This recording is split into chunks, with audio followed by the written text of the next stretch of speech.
And this is down here at the back of the door. So as you can see, our quarter panel actually slips up underneath this inner door structure and on top of the rocker panel. So probably end up, looks like there's a couple spot welds here. Probably drill those out, kind of try to lift this up, or we can clean this up and get it out and be able to slip our new quarter panel back in. The fun part on that one is going to be welding it back up. Because it looks like we'll probably have to come down through the vent for the door to get down in there to put our spot welds back on here, and our get a couple spot welds on our quarter panel down there. So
alright guys, had a little technical difficulties there. I paused the camera and forgot to start it back, so But where we was at, we just drilled this up here out. This was just a spot weld out on the edge.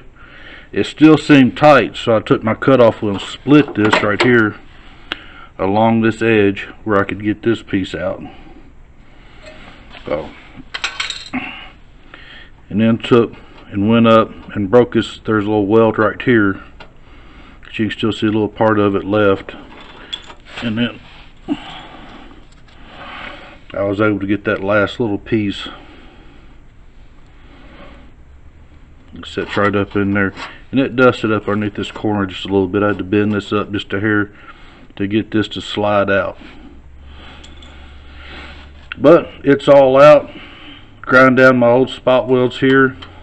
Had spot weld here, these two. It was welded on the edge up here and welded along the edge up here on the inner structure. But maybe a better way of doing it. That's the only way I could see. Didn't look like anybody else had really tried to get that piece out, and we didn't have a choice. I mean, you can see all this rust down here, all that had to go. There's a crack right here that we'll weld up and get fixed. So we'll get it cleaned up and get ready to start fitting our new panel.